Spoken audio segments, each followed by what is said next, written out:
ఓం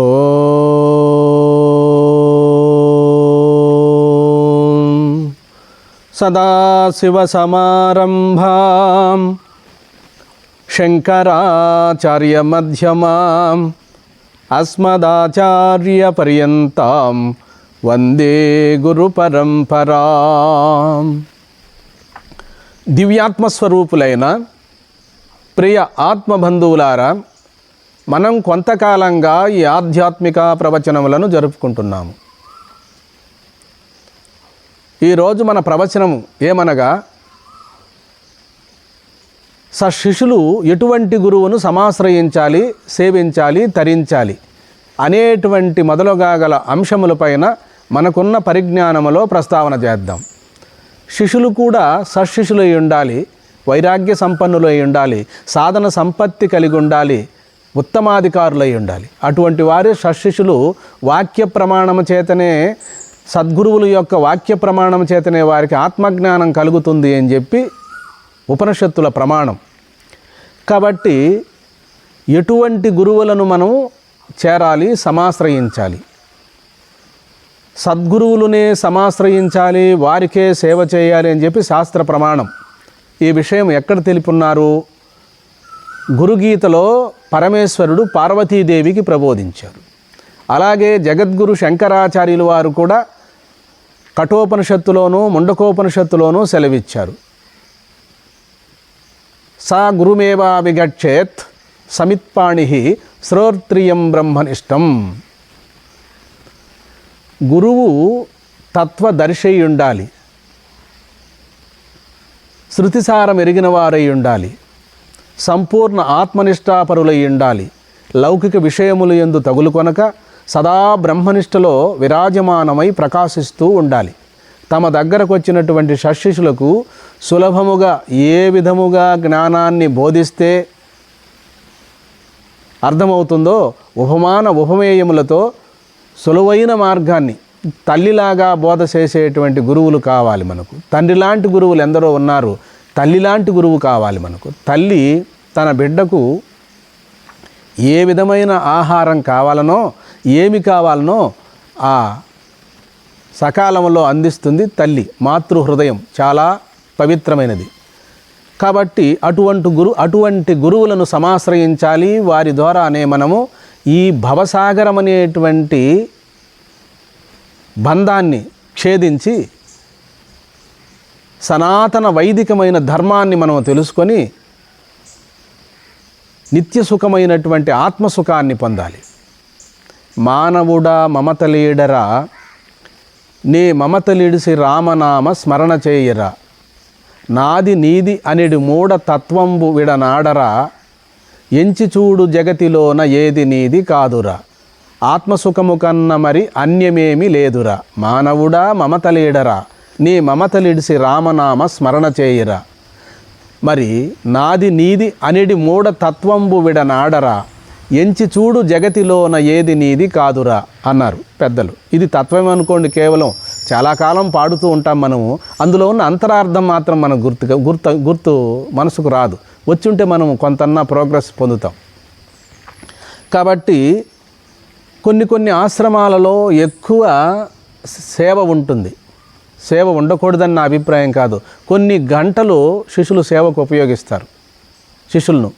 వారికి ఇంకా ధ్యానము లేదు, ఆత్మ విచారణ లేదు. గురువు కూడా ఎన్నో పనులు పెట్టుకొని వారికి కనీసం ఒక్క గంటన్న ఆత్మతత్వాన్ని బోధించే అవకాశం ఉండదు. ఎక్కడుంటుంది? బాధ్యత ఎక్కువ పెట్టుకున్నప్పుడు. మరి ఈ విషయంలో తమరు తప్పుపట్టరనే నేను మనవి చేసుకుంటున్నాను. మన ఆశ్రమంలో ఎలా ఉంటుంది స్వామి? మనం ఇతర ఆశ్రమాలు చెప్తున్నాము, మన ఆశ్రమంలో ఎలా ఉంటుంది అని మీరు అడిగినట్లయితే, ఉదయం 1 గంటన్నర, సాయంత్రం 1 గంటన్నర మాత్రమే మన ఆశ్రమంలో సేవ ఉంటుంది. ఈ మధ్యకాలంలో సద్గ్రంథాలు చదవమంటాం మా శిష్యులను. కాబట్టి అవకాశం ఉంటే మేము కూడా వారికి మాకు తెలిసినంతలో కొంత ఉపనిషత్తుల బోధన అందిస్తూ ఉంటాం. మధ్యాహ్నము 2 గంటల వరకు వారికి విశ్రాంతిని ఇస్తాం. మరి స్వామి వివేకానందుల వారు అన్నారు, ధ్యానం చేసే ధ్యానయోగికి మధ్యాహ్నం 1 గంట విశ్రాంతి లేకపోతే ధ్యానం చేయలేరు, ధ్యానములో నిద్ర వస్తుంది అంటాడు. గురుదేవులు రామకృష్ణ పరమహంస కూడా అలాగే సెలవిచ్చారు. ఎక్కువ బోధ చేయవద్దు, ఎక్కువ చెప్పుకోవడానికి ప్రయత్నించకండి, ఎక్కువ ధ్యానము, ఆత్మవిచారణ, తర్వాత ప్రత్యేకించి మౌనంగా ఉండడానికి ప్రయత్నించండి. అధికారం లేని బోధలు సమాజాన్ని ఉద్ధరించలేవు అంటాడు. దీనికి ఎన్నో ఉపమానాలు చెప్పారు శంకరాచార్యులు వారు, రామకృష్ణ పరమహంస, వివేకానంద స్వాముల వారు. కాబట్టి అధికారం అంటేనేమి? ఆత్మదర్శనము, దైవానుగ్రహం కలిగి ఉండాలి. మనం చెప్పిన మాట వినాలి అని మనం అనుకుంటాం, చాలామందిని మార్చాలనుకుంటాం. కానీ ఆ విషయం మంచి ఆశయమే, అది ఎప్పుడైనా మనకు కలుగుతుంది. కానీ ప్రస్తుతము మనలో సద్గుణములు ఉండాలి, సూక్ష్మబుద్ధి ఉండాలి, ఆత్మస్థైర్యం ఉండాలి, దైవీ సంపద ఉండాలి, ప్రజల్లో ఒక మంచి విశ్వాసం ఉండాలి. ఈ మహానుభావుడు గొప్పవాడై ఉన్నాడు, నిజాయితీవంతుడై ఉన్నాడు, ధర్మాత్ముడై ఉన్నాడు, పుణ్యాత్ముడై ఉన్నాడు అన్నప్పుడే ప్రజల్లో ఒక మంచి విశ్వాసం ఏర్పడుతుంది. మనం ఏమి చెప్పినా ప్రజలు అమాయకులు శిరసా వహిస్తారు, ఆ వాక్యాన్ని శిరసా వహిస్తారు. మనలో అటువంటి గుణాలు లోపించినప్పుడు మనం ఎంత గట్టిగా అరిచినా సమాజం మన విషయాన్ని పట్టించుకోదు, మన వాక్కులను పట్టించుకోదు, ఆచరణలో పెట్టరు. కాబట్టి ఇప్పుడు మనకు కావలసినదేమి? దైవకృప, ఆత్మదర్శనము, బ్రహ్మ సాక్షాత్కార జ్ఞానం కలిగిన వారే సమాజాన్ని అలోకగా మార్చగలరు. తన వశం చేసుకున్న వారిని పరమాత్మ వైపు నడిపించగలరు. కాబట్టి చాలామంది సమాజాన్ని ఉద్ధరించాలని పరిగెత్తి సమాజంలో పెద్ద పెద్ద మీటింగులు పెడుతూ ఉంటారు, వింటారు, అక్కడి నుండి మర్చిపోతారు. కానీ పూర్వం మన సిద్ధపురుషులు మహాత్ములకు ఏ గుణాలు కలిగి, ఏ మహిమలు కలిగి, ఏ ప్రేమ, దయ, కరుణ అనేటువంటి అపూర్వమైనటువంటి జ్ఞాన సంపద ఉండిందో వాళ్ళ దగ్గర, వాళ్ళు సమాజాన్ని ఎందరినో మహాత్ములుగా తయారు చేశారు, ఎందరినో అనామకులైన ప్రజలను ఉద్ధరించారు. బుద్ధుడు లాంటి మహాత్ములు బుద్ధుడు దారిన వెళుతూ ఉంటే తమంతట తాముగా నమస్కరించాలని చేతులు పైకి వెళ్ళిపోయేటువంటి, అలాగే శ్రీమన్నారాయణమూర్తి అయినటువంటి శ్రీరామచంద్రమూర్తిగా అవతరించినప్పుడు మునులు కూడా రాముని యొక్క రూపానికి మోహితులైనారంట. కాబట్టి అటువంటి పుణ్యపురుషులు, పుణ్యాత్ములు మాత్రమే సమాజాన్ని ఉద్ధరించగలరు. అయితే మనము తక్కువ అని మీరు భావించకూడదు. మరి ఈ జీవులు కూడా పరమాత్మ అంశమే అయినప్పటికీ కూడా సంపూర్ణమైనటువంటి శక్తి, ఆత్మస్థైర్యము, దైవ అనుగ్రహం కలిగినప్పుడే సమాజాన్ని ఉద్ధరించగలము, సమాజానికి ఒక చక్కటి సందేశాన్ని, నిర్వచనాన్ని అందించగలమనే నేను మనవి చేసుకుంటున్నాను. నేర్చుకునేవారు నేర్పించే వాళ్ళలాగా ఎప్పుడైతే తయారయ్యారో, కొద్దిపాటి ఆత్మజ్ఞానము తెలిసిన వెంటనే మన భారతదేశంలో వేదికలు వెక్కి ఉపన్యాసాలను ఏర్పాటు చేశారో, ఆనాడే భారతదేశం పతనావస్థకు వచ్చిందని చెప్పి వ్యాసాశ్రమ వ్యవస్థాపకులు సద్గురు మహర్షి మలయాళ స్వాములు వారు సమాజానికి ఒక చక్కటి సందేశాన్ని ఇచ్చారు. కొద్దిగా ధ్యానం కానీ, యోగం కానీ తెలుసుకున్న వెంటనే, జ్ఞానం కానీ తెలుసుకున్న వెంటనే ఎదుటివారికి ప్రబోధన చేయాలనే ఉబలాటము, ఆరాటం ఉండడం వల్లనే భారతదేశం అనేటువంటిది అభివృద్ధికి వెనకబడింది. ప్రజాభివృద్ధి జరిగిందే కానీ 150 కోట్లు ప్రజాభివృద్ధి పెరిగింది. కానీ సనాతన వైదిక సాంప్రదాయాలు, తపస్సు, ధ్యానము, యోగం అనేది కాస్త కుంటుపడింది, తగ్గింది. ఉంది కొన్ని ఆశ్రమాలలో, లేదని చెప్పడానికి లేదు. కాబట్టి ఎప్పుడు కూడా సమాజాన్ని తరింపచేయాలి అంటే మన సద్గుణములే కారణము. సర్వభూత దయ, ప్రేమ, కరుణ ఇటువంటి సలక్షణములు, దైవీ సంపద ఉన్నప్పుడే మనము సమాజాన్ని ఉద్ధరించగలము. మనం చెప్పనక్కర్లేదు, నడిపించేవారుంటే నడిచేవారు ఉంటారంట. మహర్షి మలయాళ స్వాముల వారు చెప్పేవారు, పురోవృద్ధి కోరువారు పూర్వవృత్తాంతమును మరవరాదు, సోమరులకు ఎచ్చటను మోక్షము లేదు అని చెప్పి తమ ధ్యాన కుటీరములో రాసుకున్నారు. ఇవన్నీ కూడా దయగల హృదయమే భగవన్ నిలయము, ఎవరి యందు ఎట్టి దోషములైనా ఉండవచ్చుగాక తన యందు లేకపోవుటయే, పల్లెము నిండా నిప్పు కణికలుంచుకొని వాటిని రగులు కొల్పక బూడిది చేయువానికంటే ఒక్క నిప్పు కణిక పళ్ళెములో ఉంచుకొని రగులు కొల్పువాడు శ్రేష్ఠుడు కదా. అనేక శాస్త్రములు చదివియు ఏమియూ ఆచరించని వానికంటే ఒక్క చక్కటి అనుష్ఠానం కలిగిన వాడు శ్రేష్ఠుడు కదా అంటాడు మహర్షి మలయాళ స్వాములు వారు. కాబట్టి ఎన్నో శాస్త్రములు, ఎన్నో పురాణములు, భారత భాగవత ఇతిహాసములు మనము చదివినప్పటికీ మన యందు ప్రేమ, దయ, కరుణ, పరోపకార బుద్ధి, భూతదయ లేనప్పుడు మరి పై చెప్పుకున్న అర్థాలే మనకు మలయాళ స్వాములు వారు చెప్పినట్టుగా స్ఫురిస్తాయి. కాబట్టి మనము కొండంత వేదాంతము చెప్పుట కంటే ఆవగింజంత అనుష్ఠానము శ్రేష్టం కదా అంటాడు రామకృష్ణ పరమహంస. కాబట్టి యోగ శాస్త్రములు ఎరుగ యోగీశ్వరుడు కాడు, సాధన చతుష్టయ సంపత్తి మీదట యోగి యగును, ఆ సాధనం వలన నరుడు మోక్షమును సాధించగలడు అంటాడు వేమనాచార్యులు వారు. ఎవరేం చెప్పినప్పటికీ కూడా అత్యద్భుతమైనటువంటి మరి జ్ఞాన భాండాగారాన్నే మనకు బోధించారు. అసలు మన భారతదేశము పవిత్ర భూమి, పుణ్యభూమి, యోగ భూమి, జ్ఞానభూమి. ఇటువంటి వనరులు, ఇటువంటి సంపద, ఇటువంటి శిల్పకళా నైపుణ్యము, ఇటువంటి వనరులతో కూడినటువంటి భారతదేశము మనకు ఆదర్శవంతము. దేవతల సహితము మానవ జన్మను కావాలని కోరుకుంటున్నారు. ఇటువంటి మానవ జన్మలోనే ఆత్మదర్శనాన్ని పొందాలి, సమాజానికి మరి ఆదర్శవంతుడై నిలవాలి. స్వయం తీర్ణః పరాం స్థారయతి అన్నారు. తాను తరించి సమాజాన్ని తరింపచేయాలి అన్నారు. కాబట్టి ఈ ప్రవచనములలో మనము ఎటువంటి గురువులను సమాశ్రయించాలి, ఎటువంటి గురువులకు సేవ చేయాలి అనేటువంటి అంశం పైన మనం మాట్లాడుకుంటున్నాం. మన భారతదేశంలో ఎన్నో పుణ్యాశ్రమాలు ఉన్నవి, ఎంతోమంది సద్గురువులు ఉన్నారు. మరి భగవద్గీతను 18 అధ్యాయములు చూడకుండా చెప్పే మహానుభావుడిని నేను దర్శించాను. ఆయన మైక్ ముందు కూర్చొని మరి 18 అధ్యాయములు చూడకుండానే ప్రబోధించాడు ఒక మహాత్ముడు. వారి పాదములకు మేము సాష్టాంగ దండ ప్రమాణం చేశాం. కాబట్టి ఇలాంటి పుణ్యపురుషులు, పుణ్యాత్ములు మన భారతదేశంలో ఉన్నారు. సంపూర్ణమైన సద్గుణములు కలిగిన వారై ఉండాలి మనం ఆశ్రయించే గురువులు. ఎటువంటి బలహీనతలు ఉండకూడదు.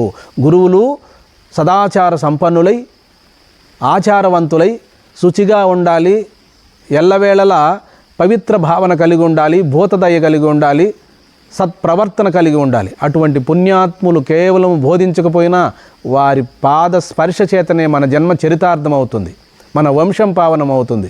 ఇటు 7 తరాలు మన పెద్దలు సద్గతిని పొందుతారు.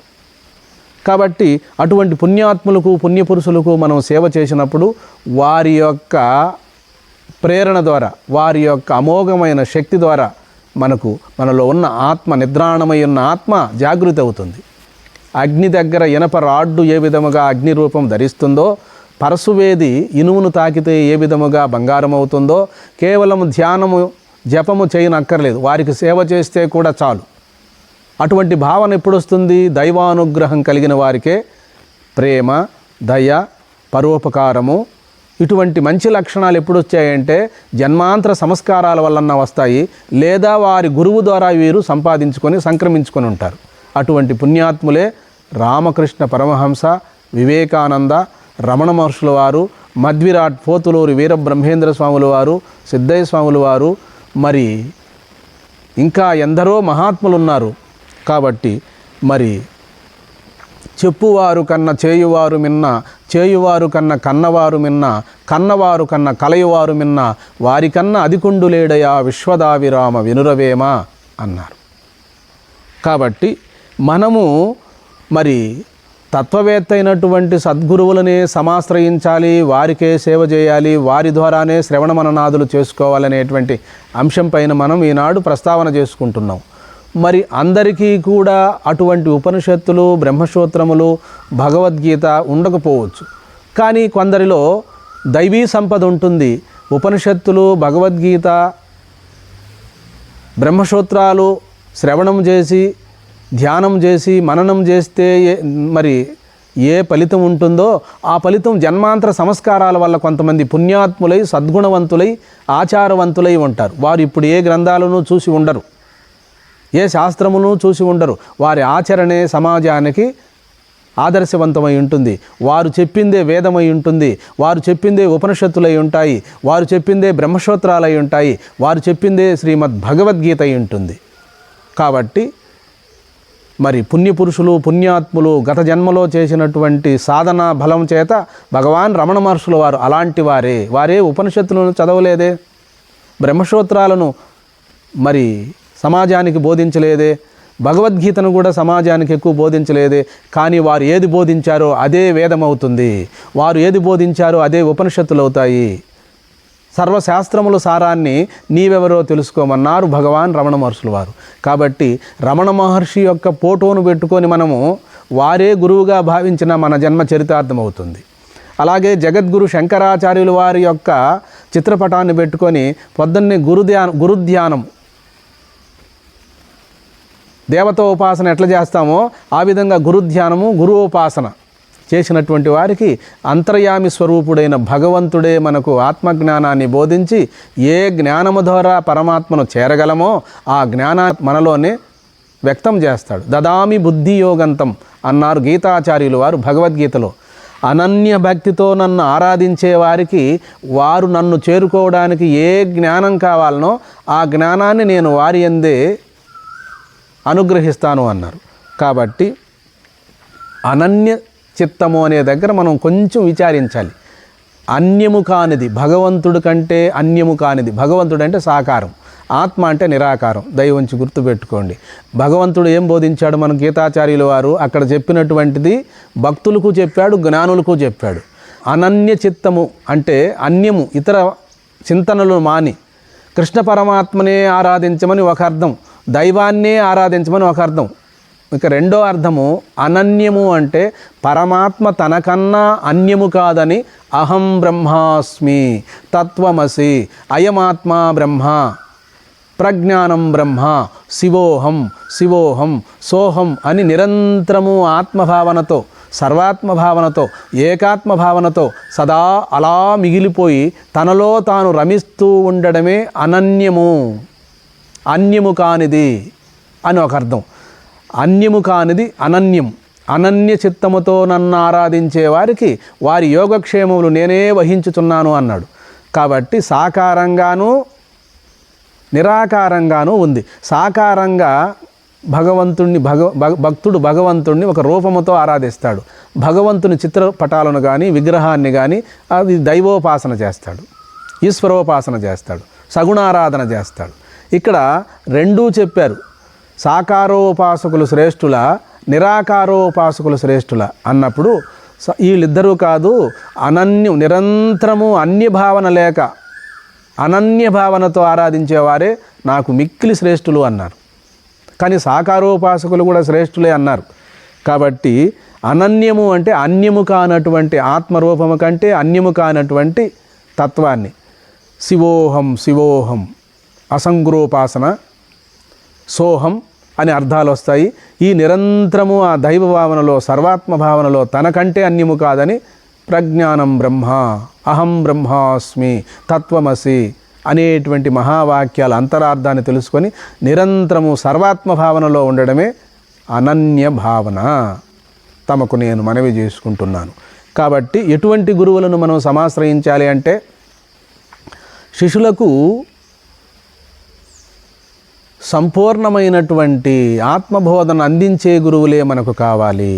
వారికి ఏ సమయములో సేవ చెప్పాలి, ఏ సమయములో సద్గ్రంథాలు చదవాలి, ఏ సమయములో విశ్రాంతినివ్వాలి, ఏ సమయంలో వారికి ధ్యానం చేపించాలి, ఏ సమయంలో మంత్ర జపం చేయించాలి అనేటువంటి విషయాలన్నీ కూడా కూలాంకషంగా గురువులు శిష్యులకు బోధ చేస్తారు. అలా లేకపోతే మన భారతదేశం ఇంతకాలము అద్వైత సిద్ధాంతం నిలబడి ఉండేది కాదు. నాటి నుండి నేటి వరకు కూడా ఇటువంటి పుణ్యపురుషులు, పుణ్యాత్ములు, సద్గురుదేవులు ఉన్నారు. మనకు ఎన్నో పుణ్యాశ్రమాలు ఉన్నాయి. కాబట్టి మీరు అటువంటి సద్గురువులను సమాశ్రయించి వారి ద్వారా నిజ నిర్ధారణైనటువంటి యథార్థమైనటువంటి ఉపనిషత్తుల బోధన మీరు శ్రవణం చేసి ఇప్పుడే ఇక్కడే జీవించి ఉండగానే జీవన్ముక్తులు కాగలరని నేను మనవి చేసుకుంటున్నాను. సద్గురువులనే సమాశ్రయించండి, సత్పురుషులనే సమాశ్రయించండి. మీ జన్మ చరితార్థమవుతుంది. సద్గురువు అనగా ఏమో కాదు, సత్యాన్ని దర్శించిన వారు, సత్యమే తన స్వరూపమని, త్రికాలాబాధ్యమని, భూతకాలము వర్తమానము భవిష్యత్ కాలం మార్పు లేకుండా కూటస్థమై కేవలము అక్షర పరబ్రహ్మస్వరూపమే తన స్వరూపమని సత్యాన్ని అనుభవానికి తెచ్చుకొని నిరంతరము పరబ్రహ్మాన్ని స్వానుభవములో దర్శించి కేవలము ఏమి చేసినా ఎలా ఉండినా సర్వాత్మ భావనలో ఉండేటువంటి మహానుభావులే సద్గురువులు, శ్రోత్రియులు, బ్రహ్మనిష్ఠులు. అనేకమైన లౌకిక విషయములు యందు పరిగెడేటువంటి గురువులు కాదని, వారు కేవలం గురువులే అని మనకు శాస్త్రాలు బోధిస్తున్నవి. కాబట్టి కొన్ని ఆశ్రమాలలో ఎక్కువ సేవ ఎక్కువ ఉంటుంది, శిష్యులు కూడా మారిపోతూ ఉంటారు. కాబట్టి వారికి జ్ఞానబోధ చేసేటువంటి ఆశ్రమాలే నిజమైన ఆశ్రమాలు, పుణ్యాశ్రమాలు. కాబట్టి ఇతరత్ర అన్యథా భావనతో మేము ఏమీ చెప్పి ఉండలేదు. ఒకవేళ చెప్పి ఉంటే మన్నించగలరనే నేను మనవి చేసుకుంటున్నాను. మరి ఈ ఉపాధి నుండి, మరి దయామయుడైన పరమాత్మే ఈ ఉపాధి నుండి పలికిస్తున్నాడని అనుకుంటున్నాము. మేము చెప్పే ఈ వాక్యాల్లో మీకు సమ్మతిపడి మీకు మంచిదైతే వీటిని ఆచరించండి, తరించండి. కాబట్టి గురువులు మనకు ఎంతోమంది ఉన్నారు, ఎన్నో పుణ్యాశ్రమాలు ఉన్నాయి, ఎంతమందో సద్గురువులు ఉన్నారు, శ్రోత్రియులు ఉన్నారు, బ్రహ్మనిష్ఠులు ఉన్నారు. వెళ్ళండి, ఆశ్రమాలకు వెళ్ళండి, వారికి సేవ చేయండి, వారి ద్వారా మంత్రోపదేశం చేసుకోండి. ఇప్పుడే ఈ జన్మ ఇప్పట్లోనే కాలయాపన చేయకుండా జన్మను తరింపజేసుకోండి. ఒక చిన్న మంత్రాన్నైనా గురువు ద్వారా తెలుసుకొని జన్మ తరింపజేసుకోండి. కాబట్టి చివరగా ఈ 4 మహావాక్యాలను మీకు ముందుంచుతున్నాను. 4 మహావాక్యాలలో ఉన్నటువంటి అంతరార్థము బ్రహ్మమే నీవని. 2 చోట్ల ఒక్క చోట బ్రహ్మమని రాదు, ప్రజ్ఞానం బ్రహ్మ వస్తుంది, అహం బ్రహ్మాస్మి వస్తుంది, తత్వమసి దగ్గర రాదు, అయమాత్మా బ్రహ్మ అని 4వ వాక్యం దగ్గర వస్తుంది. ప్రజ్ఞానం బ్రహ్మ, అహం బ్రహ్మాస్మి, తత్వమసి, అయమాత్మా బ్రహ్మ. ఒక్క చోట బ్రహ్మం రాదు, అక్కడ బ్రహ్మం అనే శబ్దం రాదు. తత్వమసి ఇది ఉపదేశ వాక్యం, మొదటిది లక్షణ వాక్యం, రెండోది అనుభవ వాక్యం, మూడోది ఉపదేశ వాక్యం, 4వది సాక్షాత్కార వాక్యం. ఈ వాక్యాలు మీరు బాగా తెలుసుకొని, ఎందుకు చెప్తున్నానంటే 4 మహావాక్యాల్లో ఉన్న అర్థం కూడా మీరే పరమాత్మ స్వరూపులని బోధిస్తున్నాయి మహావాక్యాలు. ఇవి మామూలుగా మనం పుస్తకాల్లో చదువుకుంటే అర్థమయ్యేటి కావు, ముక్తి వచ్చేది కాదు. సద్గురువుల ద్వారానే మీరు శ్రవణం చేయవలసి ఉంటుంది, తరించవలసి ఉంటుంది. బాగా మనము గుర్తుపెట్టుకోవాలి. ఏదో పుస్తకాల్లో ఉన్నాయి కదా అనుకోకూడదు, మరి ఎవరో చెప్పారు కదా అని మనం నెమరు వేసుకోకూడదు. తెలుసుకోవడం వల్ల తప్పేమి లేదు, ఆశించిన ఫలితం రాదు. ఇది సద్గురువుల ద్వారానే మనము శ్రవణం చేయాలి. ఇది ఈశ్వర నియతి, గురువు లేకుండా విద్య రాదు అంటారు.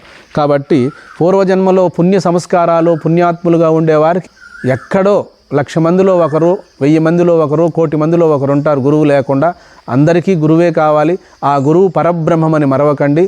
ఏ ఉపాధి నుండి మీకు సత్యము, జ్ఞానాన్ని బోధిస్తున్నారో ఆ ఉపాధే గురుస్వరూపము.